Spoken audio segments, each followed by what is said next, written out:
ముఖ్యంగా ఈ రోడ్డు నా నియోజకవర్గానికి సంబంధించింది అధ్యక్ష.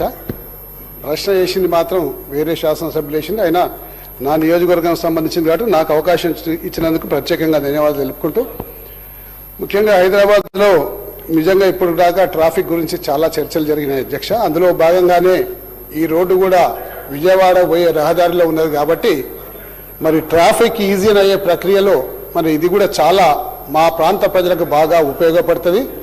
మరి ఎల్బీ నగర్లో మరి పనామా జంక్షన్ అంటే మరి వనస్థలిపురం పనామా జంక్షన్ వద్ద మరి ఈ ఫ్లైఓవర్ శాంక్షన్ చేయించినందుకు మరి రోడ్డు భవనాల శాఖ మంత్రి కోమటిరెడ్డి వెంకరెడ్డికి ధన్యవాదాలు తెలుపుకుంటూ, ముఖ్యంగా వారికి కేంద్ర ప్రభుత్వంలో ఉన్న నితిన్ గడ్కరీ గారితో మంచి వ్యక్తిగత సంబంధాలు ఉన్నాయి కాబట్టి ఆ సంబంధాలు ఉపయోగించి మా ప్రాంతానికి ఇది శాంక్షన్ చేయించిన ధన్యవాదాలు తెలుపుకుంటూ, వారు ఇచ్చిన జవాబులో ఇక్కడ కేంద్ర ప్రభుత్వ రోడ్డు రహదారుల మంత్రిత్వ శాఖకు సమర్పించడం అయింది.